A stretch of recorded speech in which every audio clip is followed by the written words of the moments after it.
ఆంధ్ర భోజనం, నెల్లూరు చేపల పులుసు, రాయలసీమ రాగి సంకటి, ఉలవచారు, తెలంగాణ బగారబువ్వ, గోదావరి ఆవకాయ పచ్చళ్ళు, Bengaluru bakery, Jaipur sweet shop. ఇట్లా ఊర్ల పేర్లు ఉన్నట్టే కరాచీ బేకరీ అనే పేరుతోని దుకాణాలు నడుపుతున్నారు.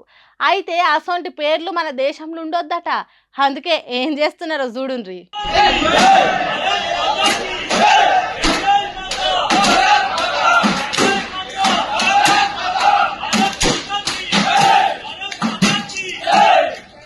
అబ్బబ్బబ్బబ్బబ్బా, పొట్టు పొట్టు చేసిండ్రు కదా షాపును.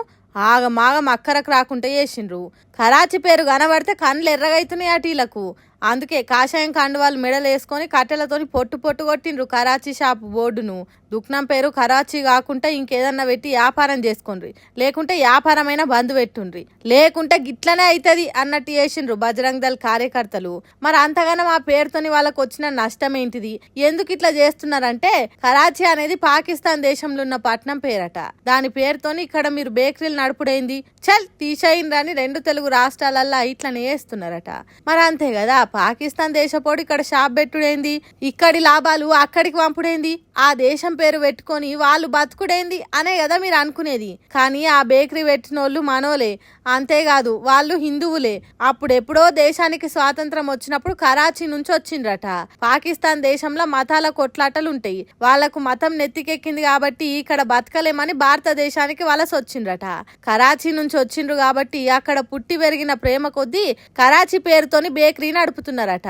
మన దేశానికి ట్యాక్స్ కడుతున్నారు, మన దేశ ఆదాయాన్ని పెంచుతున్నారు, మనోళ్ళకే కేకులు తీపి వస్తువులు అమ్ముతున్నారు.